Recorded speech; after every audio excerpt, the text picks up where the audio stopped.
Journal Record editor Ted Struley joins us to discuss other stories making news in business this week.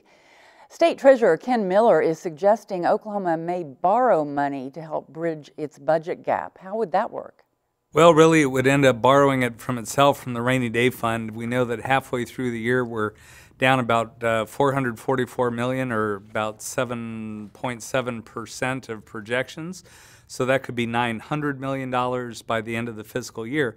The rainy day fund has about $385 million in it. They can't use all of that without declaring an emergency, but they could get about $150 million from that, short of that drastic step. State Superintendent Joy Hoffmeister is proposing changes in student assessments. What is she suggesting there?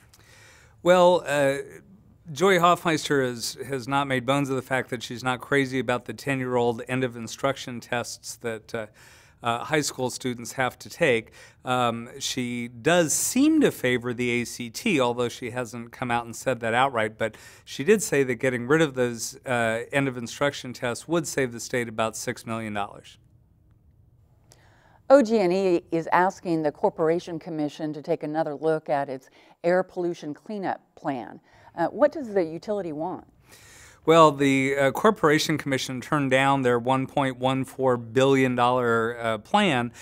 They are going to have to implement something to meet federal regulations. So what OG&E has said is, why don't you go ahead and approve our plan to do the cleanup, even if you're not yet ready to approve the part of the plan that would allow us to recover those costs. So OCCC said they would reconsider, or at least take a look at it under advisement, but they haven't voted on it.